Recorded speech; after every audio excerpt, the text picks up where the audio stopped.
Welcome to the deep dive. Today we're going way back in time, to 1997, Oh, wow. the era of dial-up modems, Yeah. and that first kind of glimmer of online shopping, Mm-hmm. as we know it today. Right. We're diving into Jeff Bezos' 1997 letter to Amazon shareholders. Okay. It's a document that's become, legendary in the business world. It really has. People tend to think of it as like a blueprint for Amazon success, Yeah, but it's so much more than that. right. This letter offers a fascinating glimpse into Bezos's thinking at, a Yeah. really pivotal moment, the very beginning of a journey Right. that would transform not just retail, but like Yeah. how we live and work. And what's amazing is how many of his predictions from back then Right. actually came true. Yeah. But it wasn't just blind optimism. Yeah. There was a carefully crafted strategy at play. Yeah. One of the things that jumps out right away is his constant use of the phrase day one. Yes. That's a brilliant insight. It wasn't just a catchy phrase. Wow. Day one represented a mindset. A rejection of complacency. Right. A constant reminder to approach everything with the same energy and hunger Yeah. as a startup. Think about it. How many companies lose that drive as they grow? It's like that saying, what got you here won't get you there. Exactly. Bezos knew Amazon couldn't afford to rest on its laurels, even after achieving incredible early success. Exactly. And that focus on maintaining a day one mentality fueled many of his other strategies. Yeah. Especially his relentless focus on the customer. He uses the phrase customer obsession a lot. Yeah. And he doesn't just talk about it. Right. He lists all these concrete ways Amazon was putting customers first way back in 1997. Yeah. It's pretty impressive when you consider the limitations of the internet at the time. Absolutely. One of the most effective ways they did this was by offering a selection Yeah. that simply couldn't be matched by any physical bookstore. Imagine trying to fit a bookstore that would occupy 6 football fields into a traditional retail space. It boggles the mind. And it wasn't just about selection. Bezos also recognized that convenience was king, Yeah. especially in the online world. That's why Amazon prioritized features like gift certificates and 247 availability. Right. Things that seem basic now, Right. but were revolutionary at the time. Right. Remember, this was before online shopping was mainstream. Yeah. Bezos had to convince people that this new way of buying things was not only safe and reliable, Right. but also more convenient and enjoyable than traditional retail. Yeah. It was a huge gamble. But he didn't stop there. Bezos went on to introduce features that we now take for granted. Right. One-click shopping, customer reviews, personalized recommendations. Yeah. It's almost like he predicted the future of e-commerce. And that's what's so fascinating about this letter. It reveals how Bezos was already thinking years ahead, Right. anticipating customer needs before they even knew they had them. These innovations weren't just about selling more products. Yeah. They were about building trust, removing friction from the shopping experience, Right. and ultimately creating a loyal customer base. Okay. But here's where things get really interesting. Bezos drops this bombshell. Okay. When forced to choose between optimizing the appearance of our GAAP accounting and maximizing the present value of future cash flows, Yeah. we'll take the cash flows. To be honest, I had to read that a few times to really grasp what he was saying. It's one of the most important lines in the entire letter. Right. He's essentially saying that Amazon is playing the long game. They won't sacrifice long-term growth and market dominance for the sake of short-term profits. So instead of trying to make the company look profitable on paper, Right. he's prioritizing investments that will generate cash flow in the future. Exactly. It's a bold move, especially when you consider that Wall Street back then was obsessed with quarterly earnings. Was he Right. worried about scaring off investors? He was definitely going against conventional wisdom. Right. But remember, Bezos is a visionary. He saw the internet as a once-in-a-generation opportunity. He believed that building a lasting dominant company would require a different approach. So it wasn't about making a quick buck. Right. It was about building an empire. Exactly. And the numbers in the letter back this up. Amazon's sales had increased by a staggering 838% in 1997. Wow. And the number of customer accounts had grown by 738%. Those numbers are incredible. What factors do you think contributed to such explosive growth? Yeah. Was it just the novelty of online shopping, or was there something more? It was a combination of things. You have to consider the innovative features we just discussed, the Right. vast selection, the convenience factor, and Bezos' aggressive marketing strategies. Right. He was willing to spend big to to acquire customers, knowing that loyalty would pay off in the long run. Yeah, Think about it. Amazon Prime didn't exist back then, right. but the seeds of that idea were already there in 1997. So even back then, Bezos understood the power of building a loyal customer base. Yes, absolutely. Even if it meant delaying profitability. Absolutely. But it wasn't just about attracting customers. Right. It was about investing in the infrastructure needed to support that growth. The letter mentions expanding distribution centers, Yeah. increasing inventory, hiring more employees, all things that require significant capital, and yet Bezos prioritized these investments over showing a profit in the short term. Which brings us to his very interesting take on the company culture he was creating at Amazon. Okay. He famously wrote, "You can work long, hard, or smart, but at Amazon.com, you can't choose 2 out of 3. It sounds pretty intense. It was. Bezos was trying to build a culture of high performance and relentless innovation. Right. He wanted to attract people who were passionate about the mission and willing to go the extra mile. And to motivate his employees, he emphasized stock options over cash compensation. Why do you think he made that choice? It was a brilliant strategy for several reasons. Okay. It created a sense of ownership among employees, aligning their interests with the long-term success of the company. Right. They weren't just working for a paycheck, they were building something they believed in. That's a powerful motivator. Yeah. And it likely attracted a certain type of employee, Yeah, someone who was willing to take a risk and bet on the future of Amazon. exactly. And it also helped to conserve cash flow, Right. which, as we've discussed, was crucial for Bezos's long-term vision.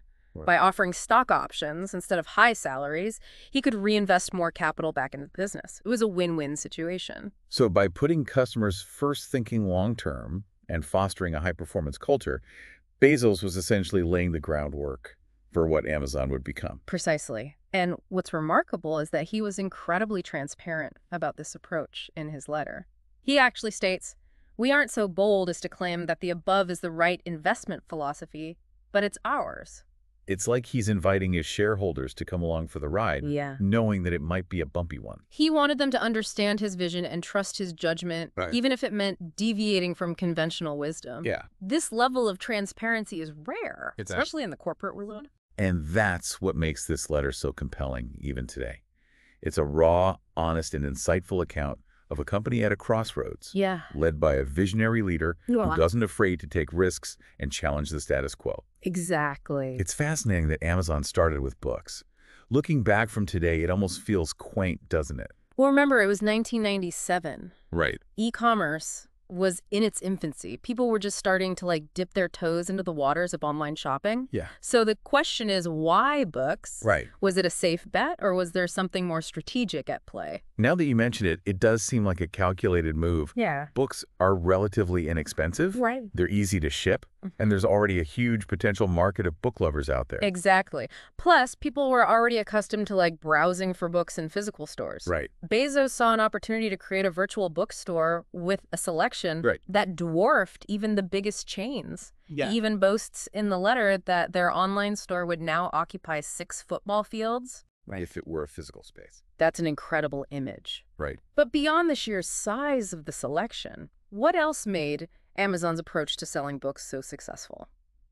One key factor was the focus on making the online shopping experience fast, easy, and enjoyable. Oh, okay. Bezos understood that if e-commerce was going to take off, it had to be more than just a digital catalog. Right. He needed to convince people to change their habits. Right. And that meant making the online experience superior in some way. And that's where all those innovations we talked about earlier come in. Right. The one-click shopping, the personalized recommendations, the detailed product reviews. Right. These features weren't just gimmicks. Yeah. They were carefully designed to remove friction from the shopping experience and make it as seamless as possible. Right. Think about it back then. Typing in your credit card information Yeah. for every purchase was a huge hassle. Right. One-click shopping was a game changer. Yeah. And customer reviews, that was another brilliant move. It tapped into the power of social proof, allowing customers to learn from each other's experiences. It's amazing how many of these early innovations are still shaping the way we shop online today. Absolutely. And this brings us to another crucial point. Okay. Bezos wasn't content with just conquering the book market. Right. He saw that the principles he was applying to books could be extended to practically anything. Hence the line in the letter about adding music to our product offering and over time, other products. Right. It's almost a prophecy, isn't it? It really is. That Yeah. one sentence foreshadows everything. Amazon would become Yeah. a sprawling online marketplace offering everything under the sun. It's almost like he had a crystal ball back in 1997. Right. But even with this ambitious vision, he still maintained that day one mentality. Yeah. How did he keep that sense of urgency and innovation as the company grew? Well, he understood that the biggest threat to Amazon's success wasn't competition. Right. It was complacency. Right. The moment they started resting on their laurels. The moment they stopped innovating and pushing boundaries. Right. That's when they become vulnerable. So he had to actively fight against the natural tendency for large organizations to become slow-moving and bureaucratic. Exactly. He did this by fostering a culture of constant experimentation and reinvention, Wow. always looking for ways to improve the customer experience, even if it meant disrupting their own successful models. Right. That's what allowed them to expand into new markets and dominate categories that seemed completely unrelated to books. You know, reading this letter today, it's hard not to see it as a blueprint for success in the digital age. Yeah. It highlights the importance of thinking big, embracing innovation, and being laser-focused on the customer.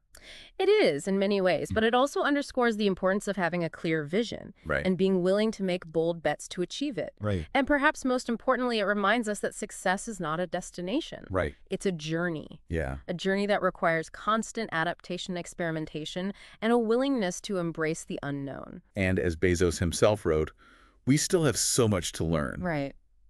Which brings us to a crucial question for you, dear listener. Okay. If you were an investor reading this letter back in 1997, Yeah. what would have stood out to you the most? Imagine yourself in that moment. Would you have been swept up in Bezos's bold vision? Or would you have been skeptical of his unconventional approach? What aspects of the letter would have filled you with confidence? Right. And what might have given you pause? It's a fascinating thought experiment because hindsight is 20/20. Right. But in the moment, it takes a certain kind of foresight to recognize the potential of a company like Amazon. It's a reminder that the world is still full of companies and ideas that are just starting out, that are challenging the status quo and pushing the boundaries of what's possible. Right. The next time you encounter a bold new venture, a disruptive technology, or a leader with a radical vision, Yeah. ask yourself, could this be the next Amazon? Right. Could this be a day one company poised to reshape the future? It's a question worth asking. Yeah.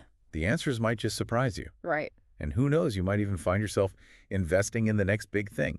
Speaking of investing, it's time we dive into the financial side of things. Yeah. Bezos was pretty candid about the fact that Amazon wasn't profitable in 1997. Yeah. He makes it very clear that growth was the top priority, even at the expense of short-term profits. Right. But wasn't that a risky strategy? Ah. What if customers weren't ready to embrace online shopping? Yeah. What if competitors with the deeper pockets had crushed them? He was definitely taking a gamble. Right.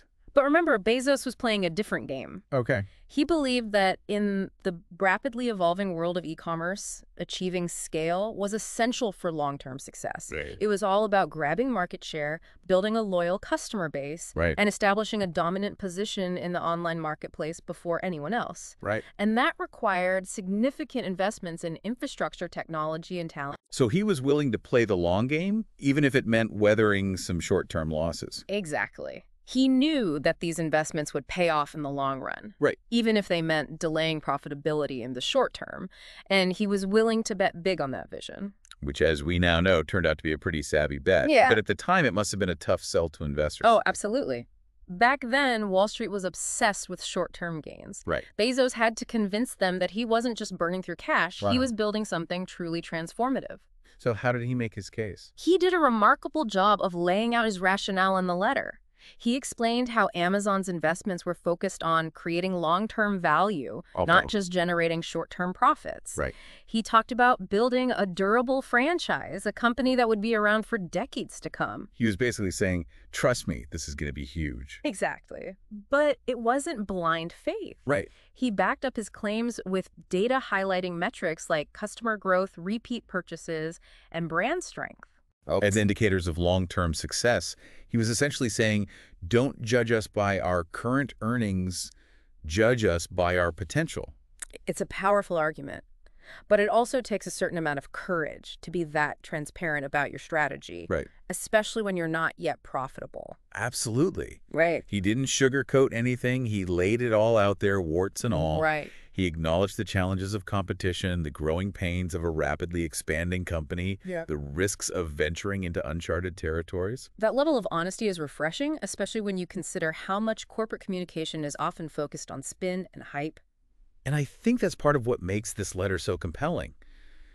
It's not just a sales pitch. Right. It's an honest and insightful account of a company at a crossroads led by a visionary leader who's grappling with complex challenges and making bold bets on the future. It's a reminder that building a successful business is rarely a straight line. Right. There will be bumps along the way, setbacks, and unexpected challenges.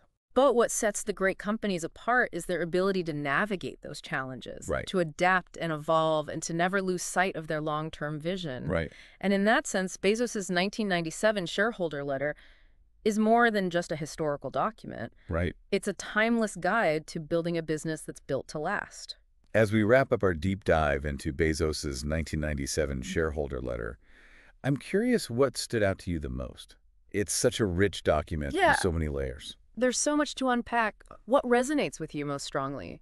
Is it the sheer audacity of Bezos' vision? Right. The relentless customer focus? The long-term thinking?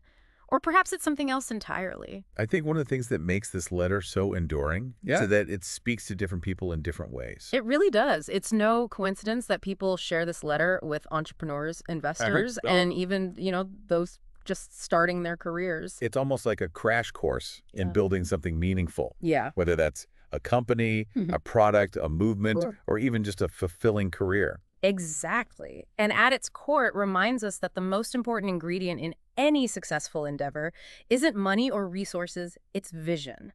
That ability to see beyond the present moment, to imagine a future that doesn't yet exist, Right. and to have the courage to pursue it, even when others might doubt you. Bezos had that in spades. Yeah. And that vision wasn't just about selling things online. It was about creating a customer-centric company that would fundamentally change the way we shop and interact with the world. And he was willing to make bold bets, to invest heavily, to delay gratification in order to make that vision a reality. He wasn't afraid to go against the grain, even when it meant challenging the status quo. He was also relentless in his focus on the customer. Yeah. Always looking for ways to improve their experience, to exceed their expectations, to build that crucial loyalty that would fuel Amazon's growth. Think about your own experiences as an online shopper. How have Bezos' strategies shaped the way you shop today? It's hard to imagine online shopping without things like one-click ordering, personalized recommendations, and customer reviews. And it all goes back to that day one mentality, that constant drive to innovate, to experiment, to never settle for good enough. It's a powerful lesson, even for those of us who aren't running billion-dollar companies. Right. No matter what your field or aspirations, there's always room for that day one energy, that eagerness to learn, to grow, to push the boundaries of what's possible. Absolutely. So whether you're building the next Amazon or just trying to make your mark on the world, remember Bezos' words, it's still day one. Keep experimenting, keep learning, keep pushing the boundaries, and never lose sight of your dreams. The future is still being written, and you have the power to shape it. Who knows? Maybe someday someone will be deep diving into your words. Right. Marveling at your vision and the impact you've made on the world. Yeah, wouldn't that be something? Indeed it would. And with that thought, I think it's time for us to sign off. But before we do, we encourage you to seek out the full text of Bezos' 1997 shareholder letter. It's readily available online. Yeah. And it's well worth a read. It's an incredible glimpse into the mind of a visionary leader at a pivotal moment in history, and a timeless guide to building something truly remarkable. Until next time, keep exploring, keep learning, and keep diving deep. Yes. We'll see you on the next deep dive.